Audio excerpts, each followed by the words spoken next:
Hello. You don't need to see my friend. So.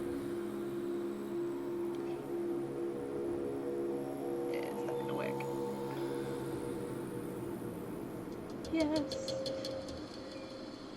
Welcome to my presentation on collecting foundations, which is my visual novel. Yeah, it's been a pretty awesome week so far for the visual novel week, and so I'm just trying to do 3 things at once. It's normal. Welcome back to your amazing comments by Elf. Yes, thank you, Elf. Okay, I need to take the sprint timer off because we are not sprinting right now. Okay, I hope you're all going well and everything. I remember words. Yeah. Yep. So, as part of Visual Novel Week, I am presenting my visual novel, where I'm up to, what I'm doing. It is called Collecting Foundations, and that has a reason. Get to the website, but yeah, so visual novel week, it's been amazing so far. There's so many things that I've like seen and listened to, and I'm like, oh, okay, yes, there's things I need to add to my stuff or take away from my stuff or edit, and some things are like, this would have been really handy to hear before I started, but it's fine. It's like I'm hearing it now. It's good. It's good. So yeah, I hope everyone who's watching any of the things going on, participating and presenting and stuff, has getting stuff out there. So, Collecting Foundations. This is the title of my visual novel. I am creating a visual novel, and it is meant to be basically an educational tool for specifically for people who don't quite get the typical learning in classrooms. And this is who I'm making it for. People who don't quite get it, or who just want that something else extra to help them get inspired to do the maths or continue to do the maths, or people who just like stories and want something else to just kind of be like, yes, this is something I can do, I can have fun with, it's all good. Yeah, that's the idea behind it. Yeah, if you have any questions, ask them.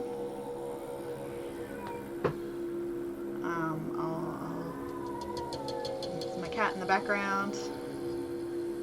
I'm sorry, cat, but I can't understand cat speak. Okay, collecting foundations. So this is the current pitch. Pitch, logline, whatever it is. So Collecting Foundations is a visual novel to revise the foundations of Year 9-10 maths. So stuck in a strange world, Cody, our MC, is tasked to collect materials to fix the portal needed to go home. In order to collect these materials, there are mini-games to complete. Each mini-game explains and questions a maths topic. The story has 2 main branches. Through player choices, Cody will have to decide whether he helps save the Earth from invasion by the dragon Kulkulkan, or joins Kulkulkan in ruling over the Earth. Each branch has a good and a bad end, based on in-story math-related choices. So the maths-related choices are not, if you get it wrong, that's a bad end, if you get it right, it's good end. It's more to do with the idea of maths is to do with like processing and problem solving, and so there'll be those type of choices in game, or it might be a choice of one of the things I was thinking, like, okay, you've been asked to give this potion to someone immediately, but then on the way you find this other character that has broken their leg. Like, okay, do you do the task you were assigned, or do you help this other person? And then after making that choice, there might be a related extra maths thing that you do. And then that'll determine, so kind of like you have like a story choice, but then there'll be like a maths thing afterwards. So I'm still working out what that's going to be, because those choices come later on in the game, and after you've decided which branch you're going down, whether you're joining the dragon or defending from the dragon, basically. And Kolkogen is is a feathered serpent, so there was the Maya, and then the Aztecs sort of came after the period from ancient Maya, and Aztecs have the Quetzalcoatl. I don't know how to pronounce it. There's a feathered serpent, and so the Kukulkan is that version. I don't trust any of my pronunciations either. I have no idea. Some idea, but not all the idea. Anyway, so yes, the title, Collecting Foundations. So, thank you for the follow. Collecting Foundations, there's a few reasons for it, and Foundations, because when Cody comes to this new world, the portal is destroyed, and so they have to go around collecting materials to create the foundations of the portal that you can then go home. If you choose to go with the dragon, they're trying to create a portal on their side, but bigger, so that the dragon can go through it. So in either case, you're still building up a portal. The other idea is Foundations is mathematical foundations, which, as I said, is the main point of why I started this, why I'm doing it, and this is,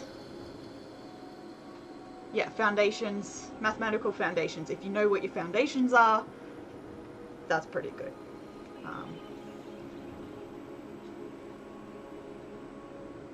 Then yeah, and that can help you get further and further in whatever you want to do. If you know what your foundations are, you can continue.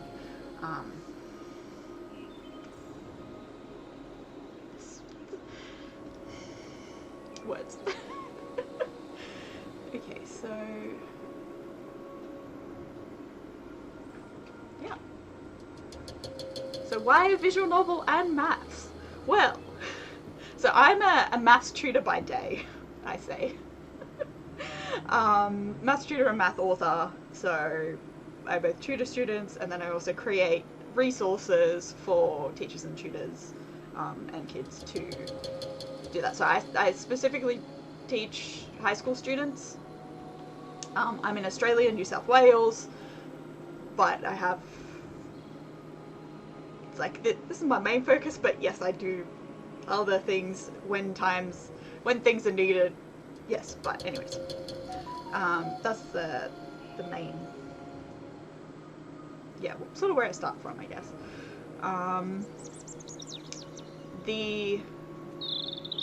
So one of my students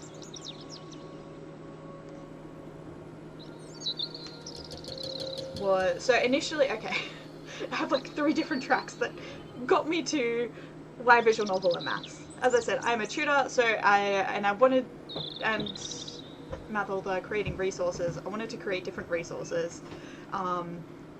And initially I was going to create I wanted to make a maths textbook for outside of school, but like outside of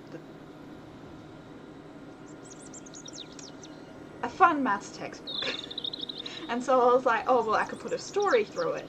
So that was kind of one of my ideas I had. And then watching Sailing Ocelot create a visual novel, and I was like, this is what I need to do.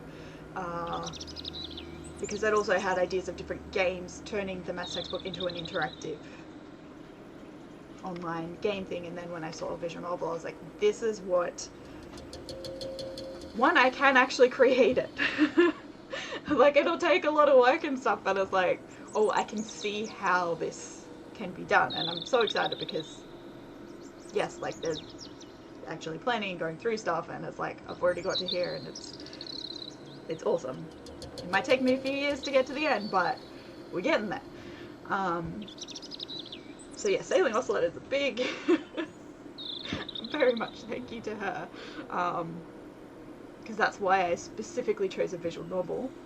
But the other reason of why having that story and maths in between it, and why I'm doing the placement of mini games, because one thing is I could like write a story where there's all the maths specifically involved in the story stuff, which yes I could do. That would probably take me a lot longer, which is one of the reasons why I'm not doing it, because like I want to start off with something that won't take me as long. This is going to take me a long time anyways. A lot of my mini games are just kind of quiz-like. Not all of them. Some of them are like we have a ratios game where you pour water in cups or something similar. So there are a few like actual games. A lot of them are quiz-like games. Each game beforehand comes with an explanation of what is the maths, why is it important, has little bits of story element or relating to the story in terms of talking about both Earth and this other world of Realm R. The why I've done it that way is one of my students teaching her maths.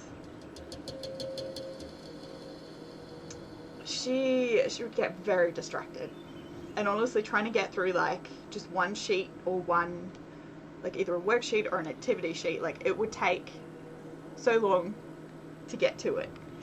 But then I made this inspired from D&D. I started making this like weekly, kind of like a dungeon, but their favorite anime characters had been trapped and they had to go save the characters. And so each time, you know, it was like, okay, we roll dice, how far are you getting? This many steps. And then we have a maths worksheet. And then, I can't remember exactly how we did, but we had a few different things, and so you sort of had a few steps, but each thing you had like a maths worksheet or activity or like short quiz that we'd sort of go through. And doing it that way, my student got through it really quickly. It's like she could do it if she was inspired.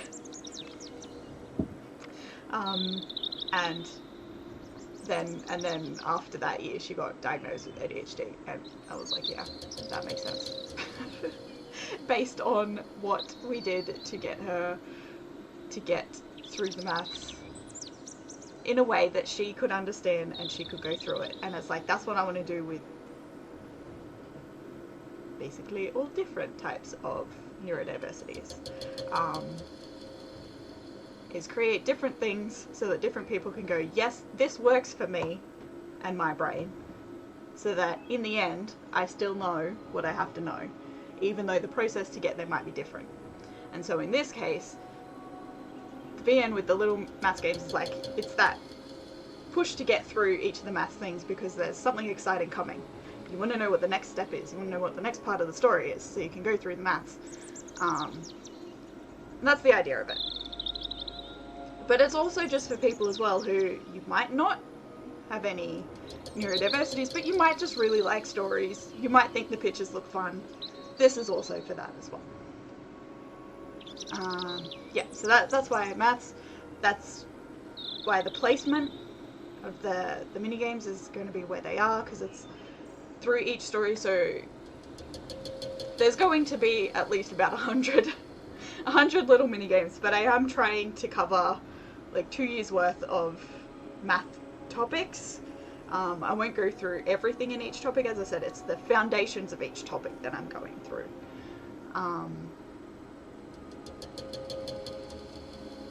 So that's the idea. And I do 2 years because in my state, that is how they separate, or in Australia, that's how they separate what maths do you have to learn, and they put it for each 2 years. I'm looking him in with the raid. Yes, no worries. Welcome in. Decada 928. Awesome. yeah, just talking about my visual novel. So, types of math games and difficulty. Yeah, so as I said, foundations of each thing. Difficulty, there might be some harder things, and I have this, okay, later on in this presentation, I have this, I call it a difficulty tree. It just kind of looks like a set of checkers with too many colors. So if you do really struggle with something, like there are sort of easier questions and then there are harder questions, but it's still, I'm trying to keep it as simple as I can because it's,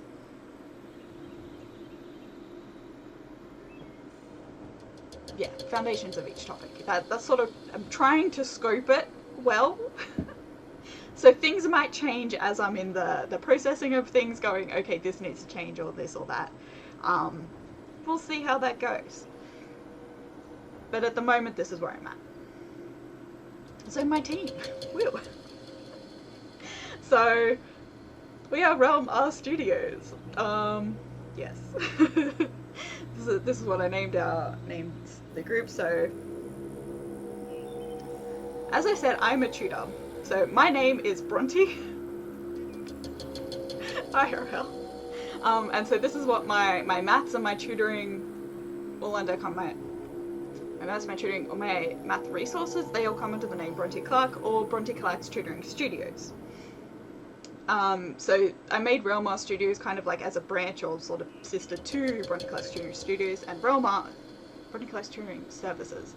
Realm R Studios is specifically for the games that we create. So edgy gaming is kind of the idea of this. Because I want to create more games than just this one. But this is the first. So yeah, so I'm basically leading this project. I do most things.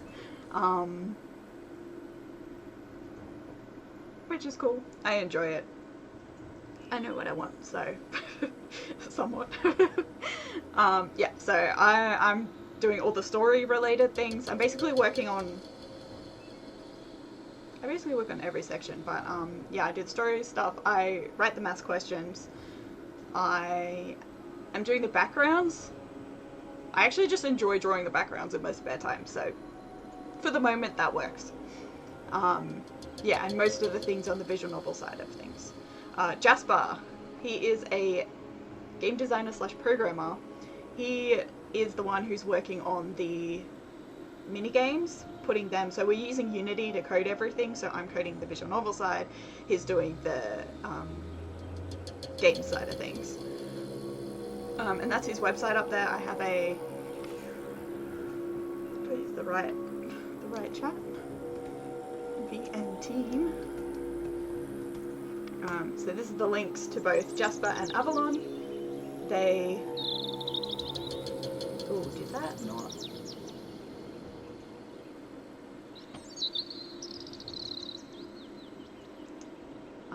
Okay. That needed some sort of a space in there. Maybe I can fix that. I'll fix that soon. Anyways. There's meant to be a space between JasperIs.com and Avalon. Anyways, Avalon, she is my artist. So she does, so all these 3 characters on the screens at the moment, they are 3 of the characters in the visual novel. They're all drawn by Avalon. So I give her, descriptions of what I want. She draws stuff, and I go, wow, that's amazing. Let's change these things. And she's like, yeah. And then she's like, oh, what about this? And it's like, oh my goodness, so much better than I ever thought it could ever be. Yes. So yeah, she's doing most of the character art is what we've worked on so far. There will need to be drawn other things, like different materials that we're collecting and stuff like that. We haven't got up to that stage yet, but she'll be helping me with all those things. Provided all goes well. So that's exciting, but yeah, I'm loving her characters. This is current image of, well, I mean, it's a little bit updated now as I was drawing before. This was the current images of yesterday. Of what the scene's going to look like. Now this is just, I put stuff together in my little art program. So it won't look exactly like this, but I use it to sort of play around with things. But yeah, so this is, you know, you get your background, you get your characters, say some dialogue, gonna have a menu thing down the bottom.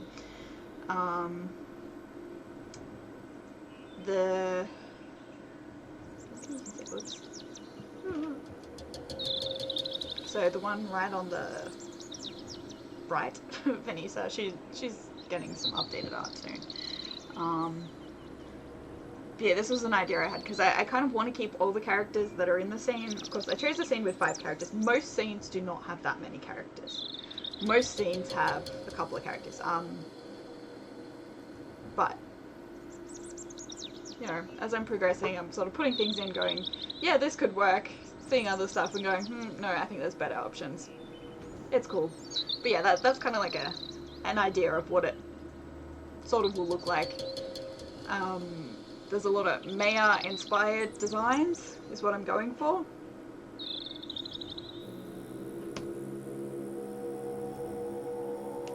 Keyboard. So these are the 5 main characters in the scene that I want to do first, basically. I'm hoping in about a month that I'll be able to get this scene out so that people can see it.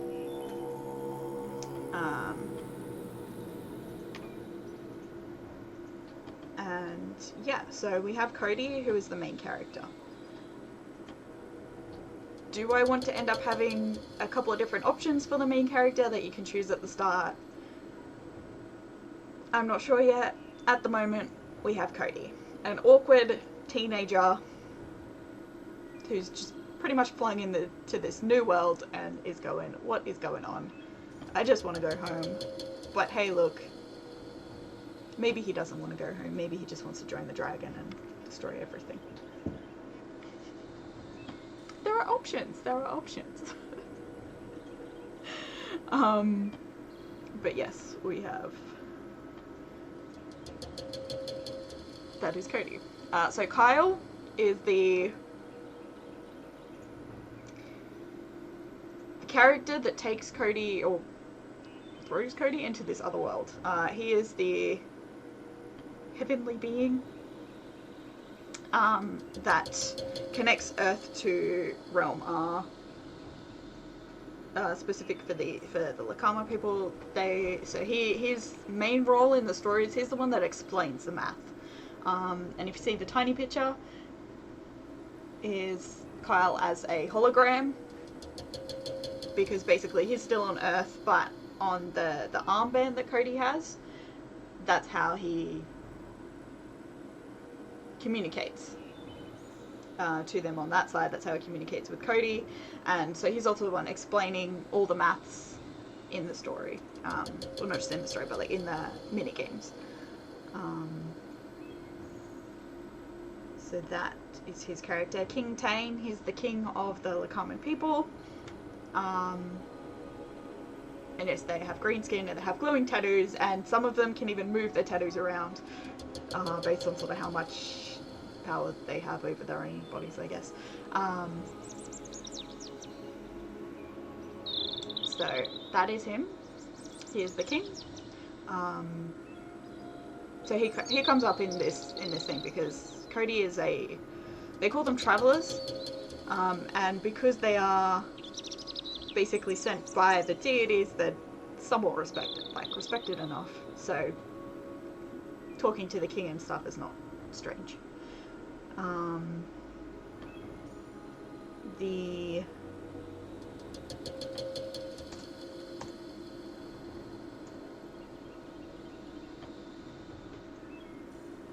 next person is Kursek.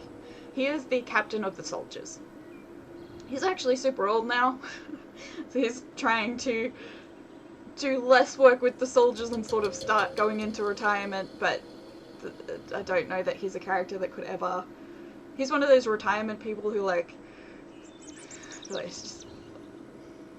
My grandparents? They stop getting paid for work and just volunteer at all these other different places. And write books and teach other people.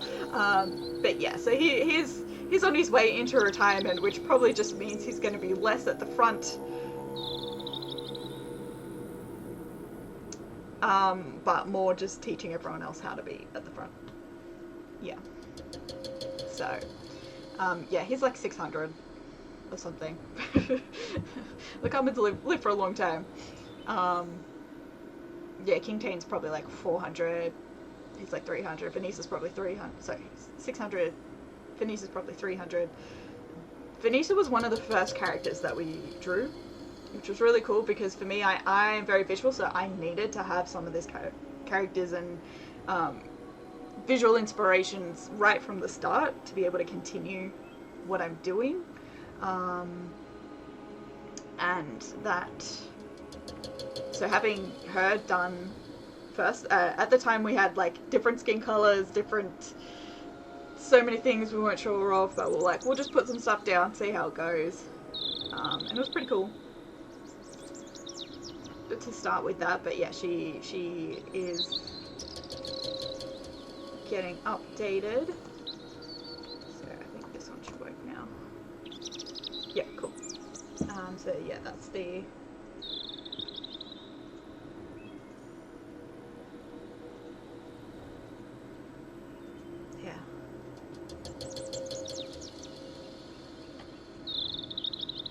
So they're the 5 main characters in, well, they're the 5 characters in the scene I'm working on.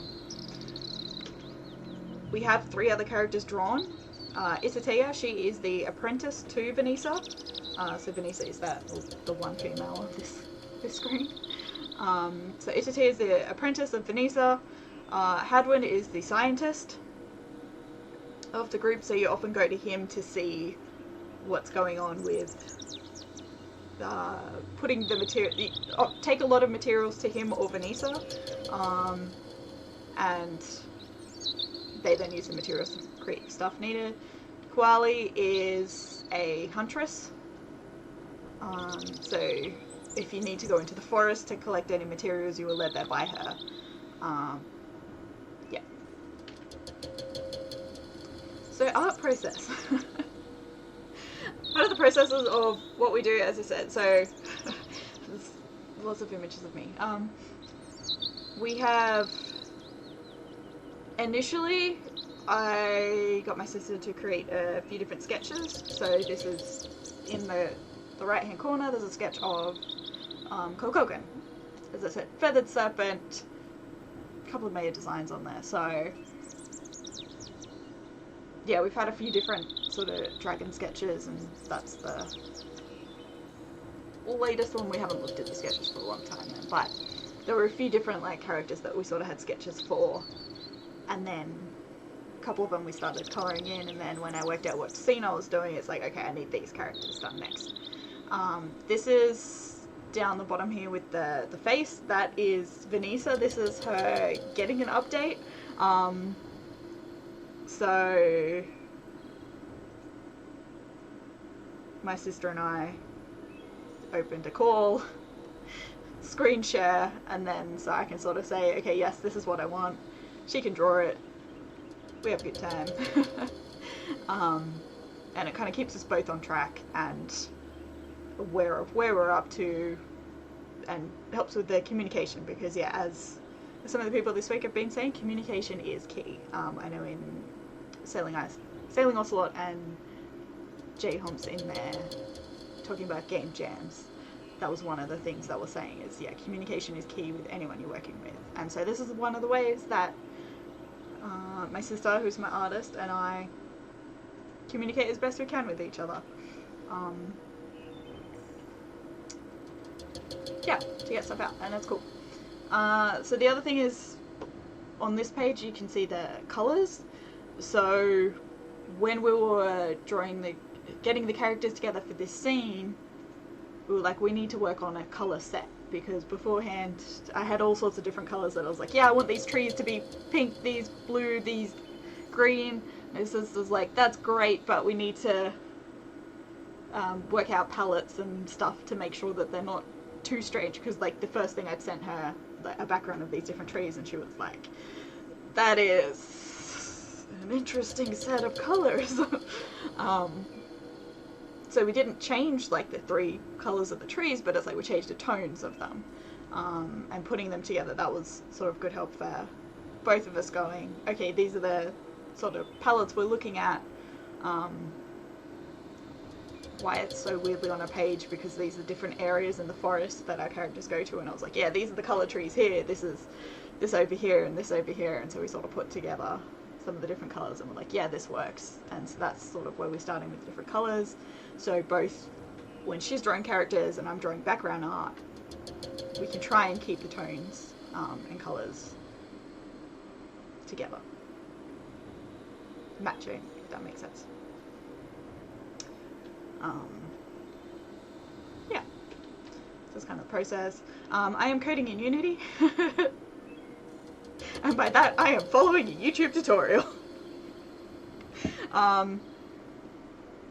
And I have words on a screen. You can see this is like the first 4 lines of the demo I'm doing is just demo thing of whatever it's called. The first kind of, here is a thing of my game. Yes, this is what it will look like. Yeah, so I was so excited. I'm like, yes, I have words on a screen. It's cool. I just got that typewriter effect, which is fun. Yeah, we chose Unity because my brother, the programmer, is doing the mini games and was like, Unity would be really good for that. He can do basically whatever we want in that. He knows a lot of how to get things done. It's like every so often I'm like, hey, what if we do this? And he's like, oh yeah, if I just do XYZ, it's done. I'm like, oh, awesome, let's do that. Hello, Ginger Ninja.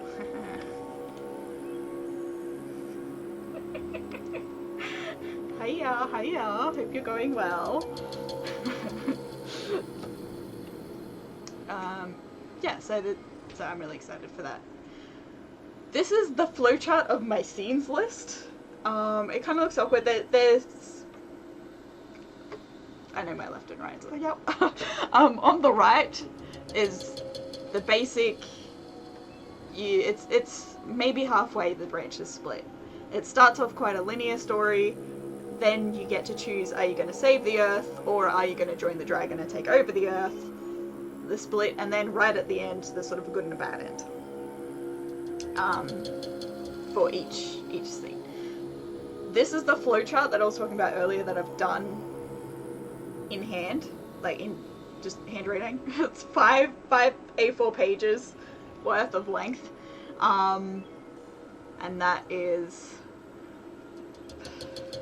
less clear on how the branches are because I kept putting them all back to like the chapter title screens, because in my head I'm like, regardless of which branch you're doing, you're gonna go back to the chapter title screens. But I'm like, I should have just put them in boxes, which is why earlier today I was putting the boxes in Miro, because I'm like, yeah, this makes better sense.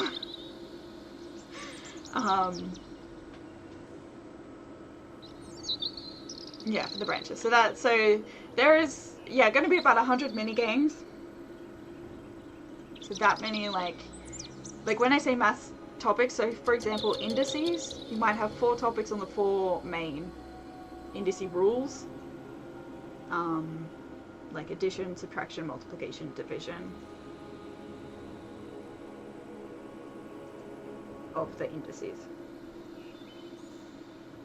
Something like that.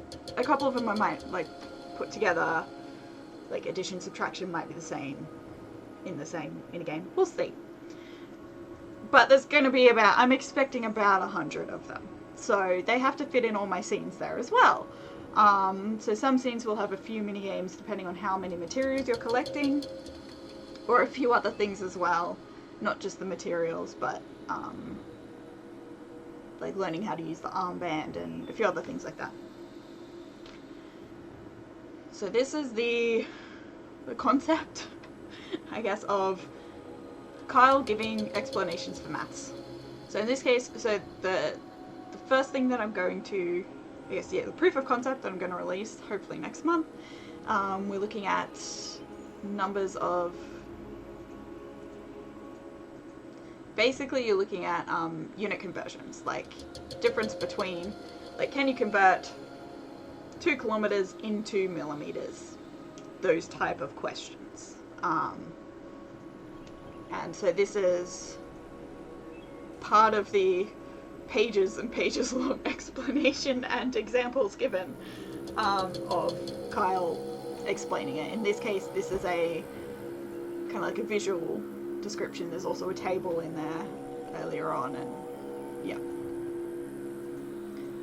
So this is links conversion. So this is, yeah, the armband of Cody down the bottom. Kyle is a little hologram, and then the explanation of this is what it's going to be in kind of like a, I'll keep the what I'm thinking is I'll keep the writing the same style as what I have for in like when the characters are talking, but instead of the normal dialogue box, it might be some kind of like looking more like a hologram type box. Yeah, that's the idea. So for each minigame, and look, I don't want it to be, say if you've done a few topics at school, you want to go to another topic, or there's just a topic that, or you want to go to the mermaid library, but you haven't done the highest level of maths. There are only 25 questions per minigame, and you get up to between 5 and 9 questions. Basically, you have to get 5 questions right to complete the game, or 5 questions wrong means you have to restart it. Because there's only 25 questions, if you really didn't want to, or you couldn't understand the maths, you can just repeat the game a few times and keeping track of which answers are right and get through it that way.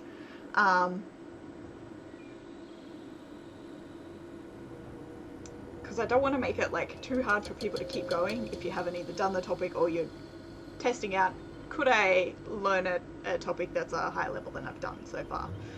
Because in our math system we sort of split it up between 5.1, 5.2 and 5.3. Everyone has to know 5.1. Most people have to know 5.2. Sort of the top class of the year learns 5.3, maybe top few classes. Also depending how much time in the year that the teachers have to teach all the different topics. So you can sort of go through it without learning the maths yourself. It is better if you learn the maths, but even if you don't, there's, like, you're still at least seeing it. Maybe you'll learn something from it, you know. So yeah, this one's looking at the index law. Same bases. When the same bases are times, you add the indices. And so these are all questions for that. You start on the left-hand side, the blue one, and so each color is like going up to red is the highest difficulty, going down to grey is the lowest difficulty, and you know, if you get one right, you go up a difficulty. If you get it wrong, you go down one. So you could end up like in the lowest 3 difficulties, finishing 5 questions and still get through. You could also do the same with the highest one. Like if you get all 5 right, you get to the hardest question in that set, but it's still not too hard. Like in this case, it's still, they're all multiplying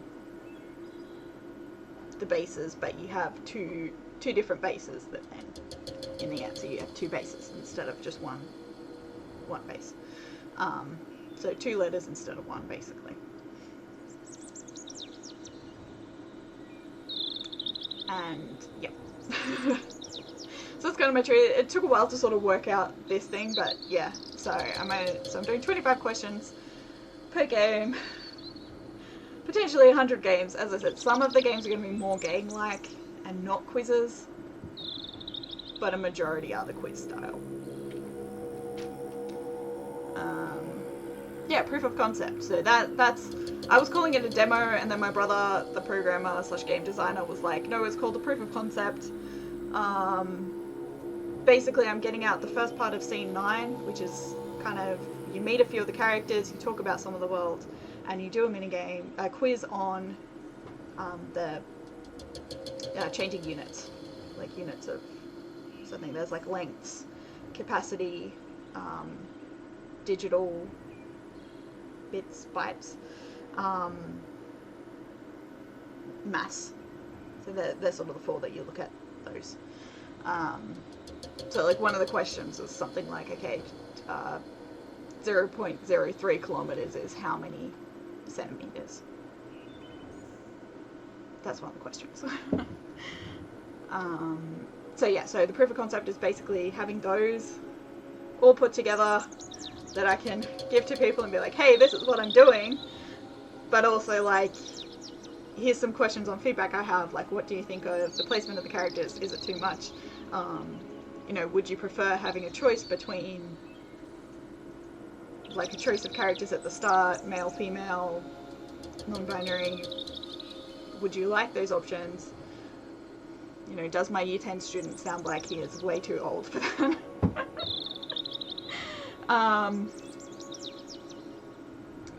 Like another thing we had was for the explanations, do we have like a scroll bar and just have everything on one page that you scroll, or do we have it in pages that you click through pages? Questions like that, we're like, I have no idea. Let's try one, see if it works. If not, try something else. So this is our sort of first putting something together to go, let's try. Let's have some people look at it, see what they think. So that's where we're at. I'm hoping to have that done in about a month, is my plan.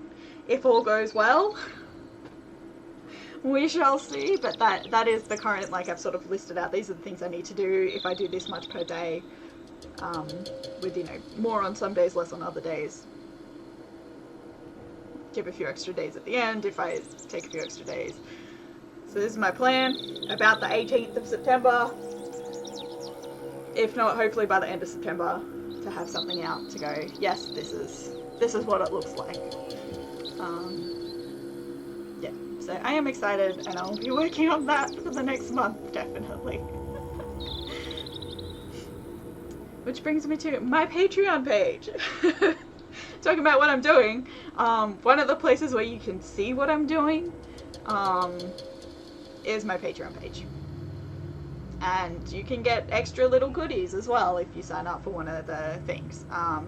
This is where I put my devlogs, development logs. I'm still working out like how to write them and what should be in them, but I'm trying to at least once a month have something written down of this is where I'm at, this is what I'm planning, this is what's working, those kind of things. And that is in one of the tiers. I'm trying to have at least one post that's like just a public post for everyone, so you can sort of still see where I'm up to.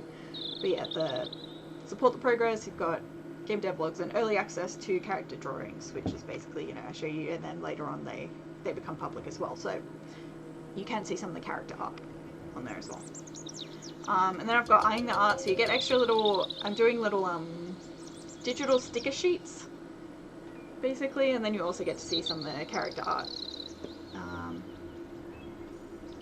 Some of the concept art. So as I'm doing some of the backgrounds and stuff, I'm showing off where I'm up to in that. Learning the lore.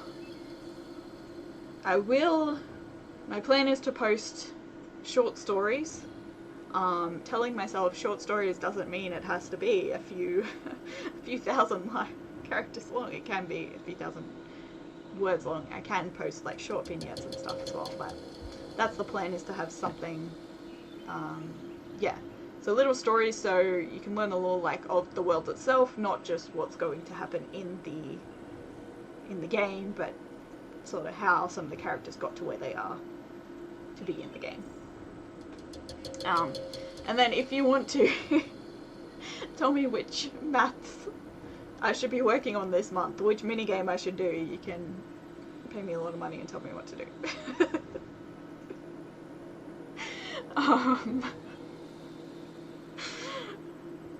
But yeah, so as I said, that's sort of the main place where I guess that and my Twitch here is where I'm showing most of where I'm up to with this thing.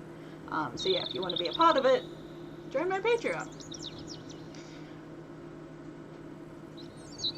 Otherwise, as I said, I've got Twitch here. My Instagram is the next place where I best show what I'm doing. what's going on, some hype for how it's going and stuff like that. So some of the character art I'll repost on Instagram a little while after it's been on Patreon, for example. Yep, Twitch, if you're here right now, you can see my Twitch channel. If you see this presentation later, that is my Twitch. Twitch link. Otherwise, yeah, I have a link tree with other stuff, like, for example, my World Anvil is there, and that has some of the, like, that's where I will end up posting the short stories for Patreon, but I also have just some articles on, okay, what is a stone vine, and articles on the different characters, of just, you know, who they are, how old they are, what their role is, things like that are on there. There's not heaps on there at the moment, but I will be slowly filling that out, as well as working on the game and all those types of things. And I think there's a couple other places on the link tree that is just where I'm found in the online universe. So that's that. So, maths quiz. What is 44 times 12? But more importantly, how do you calculate it, and what are the steps that you take? 3 is not the correct answer.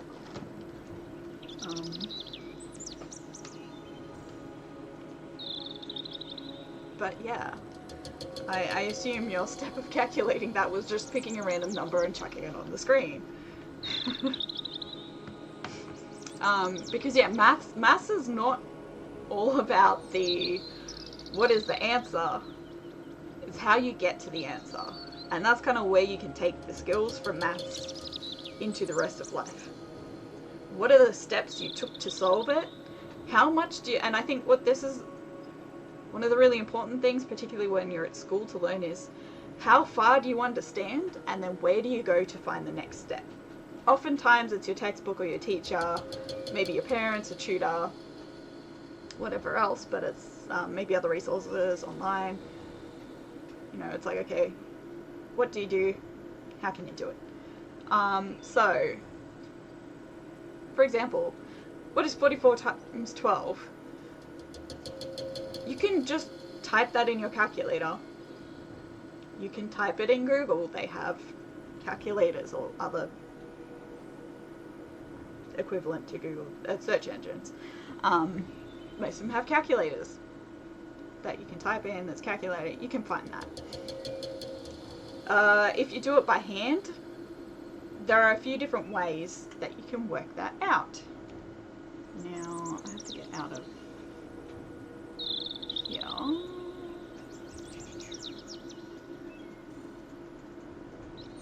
Because I don't know if this will show up very well, but we'll see. So 44, and there's a few different methods that you can work out what the answer is, basically. So you can have 44 times 12. Then this is going to be hard to... Okay, this doesn't quite work because it doesn't match up quite well, but that's okay. 44 times 12. So this method you times 4 by 2, you get 8, and then 4 by 2 again, you get another 8. And that's going from right to left. Go down 1, you need a 0 for the placement. 1 times 4 is 4. Again, 1 times 4 is 4. And then 88 and 44, you add them together, and you get 528, which is the answer. Ew. Another way you can work it out by hand is you can separate, oops, guessing random numbers. Yeah, trial and error is a valid process. In questions like this, it will probably take you a lot longer to use trial and error than any of the other methods, though. But yeah, trial and error is valid. That's what I'm doing with some of my, you know, placement of characters on the screen. I'm working out what the best placement is by trial and error. Yeah, so the other thing is you can convert each number into, like 44 is the same as 40 plus 4. And then you can times that by, like 12 is 10 plus 2. Or you could leave it as times by 12. And then you have 4 times 12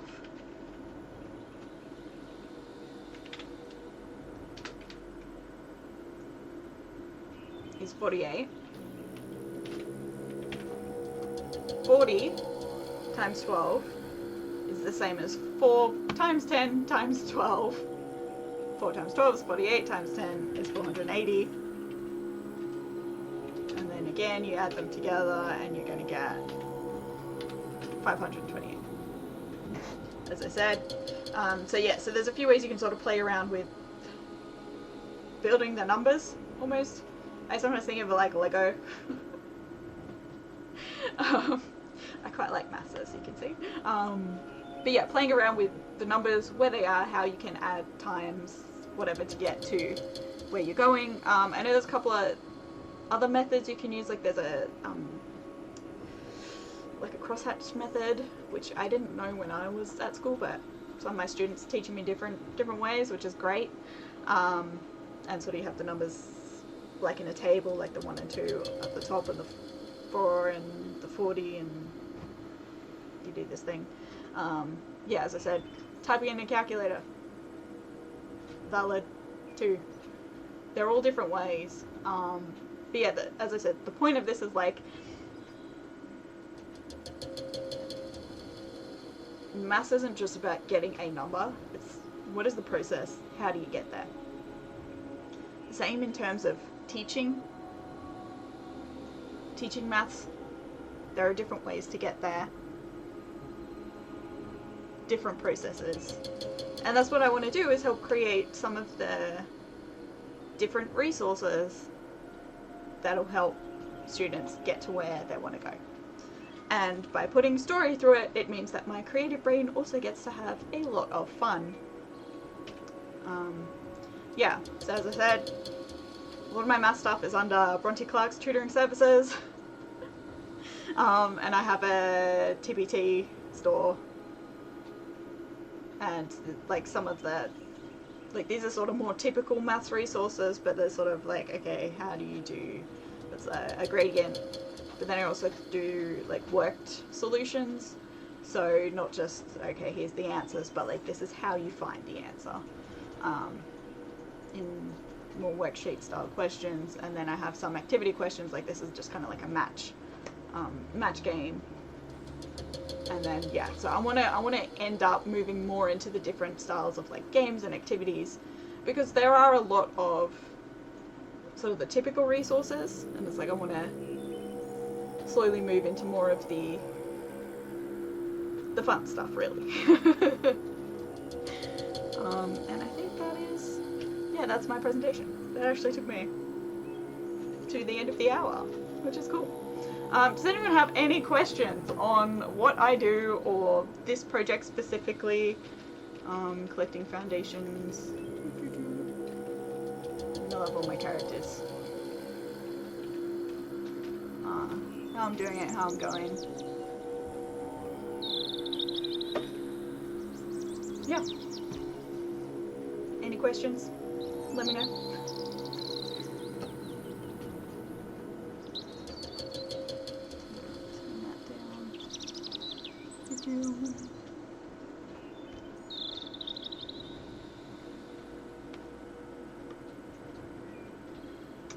Alternatively, well, not alternatively, so thank you all for coming. Appreciate it. Yeah, definitely keep up with what I'm doing by check me out on Twitch, on Instagram, or Patreon, are the main places that this project is being displayed on. What was that right here? I should have turned that off. Oops. I forgot about that. I'm sorry.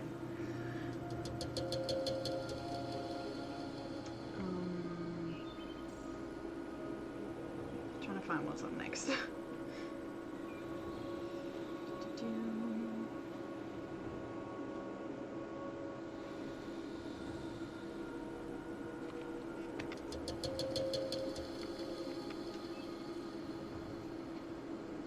many hours? In 5 hours. Okay. Cool. So if you are following the visual novel week this week, the next event for that is Coffee Quills is playing Tattoos and Tulips, a visual novel, in 5 hours. And actually that's been really fun listening to Coffee play different visual novels this week, particularly because some of them are things that like I just wouldn't have picked up, but then listening to her commentary as she plays is just, some moments are hilarious, and it's just really fun.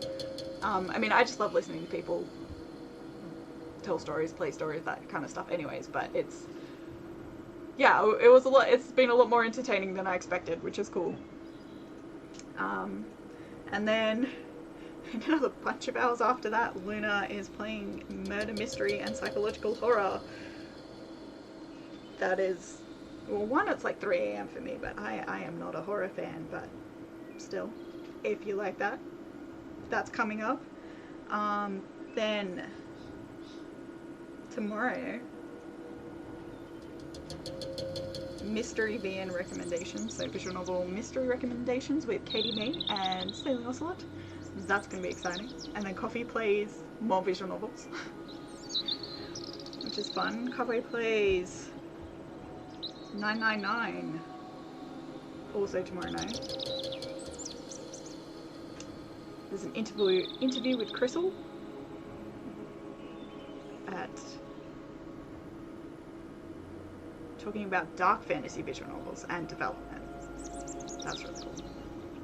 An interview with Ale after that about their upcoming visual novel Imperial Grace. Talon is planning to play a visual novel at some point, and then the community chat and highlights for the visual novel week are happening right at the end, and that's in a couple of days. So we are, I think we're just past the halfway point, or we're about the halfway point of visual novel week, so super exciting. Loving having doing this. Thank you, Sailing Ocelot, for running it, and everyone else who's been doing part of it, whether organizing it, showing up and chatting, lurking and listening, or being part of the organization, or presenting different things. It's really cool. I love you all. I know Usurper Kings was also doing some stuff, I think last night, which was cool, and there's a few other people, Inkthing and J Homes,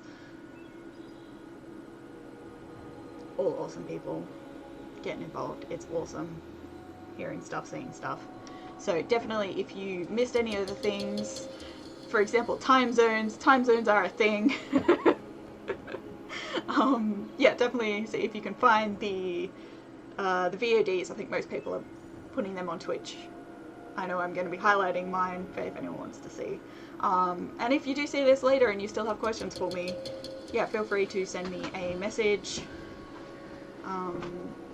There's a visual novel development Discord, which I don't have the link on me at the moment, but if you've been to any of the other stuff. Yeah, Sailing Ocelot's running that, and that's really cool. But yeah, I am on Discord under TaraFaeBelle, so it's another place to message, or on my Instagram. All good. Oh, thank you, Katie.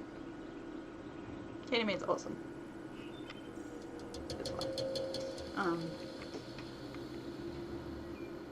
That's the Discord. So if you're into visual novels and developing them and haven't joined yet, come join. Super group of people. It's awesome. And I should probably be heading out now, but yeah. If there's no questions for now, then I'm gonna head off and work out what dinner is.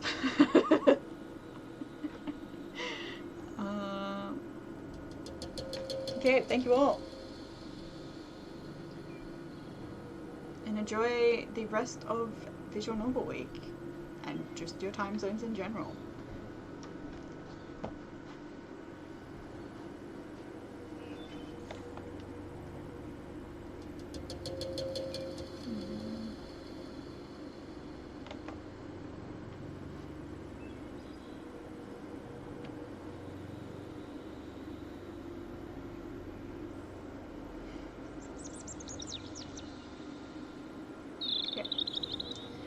Bye.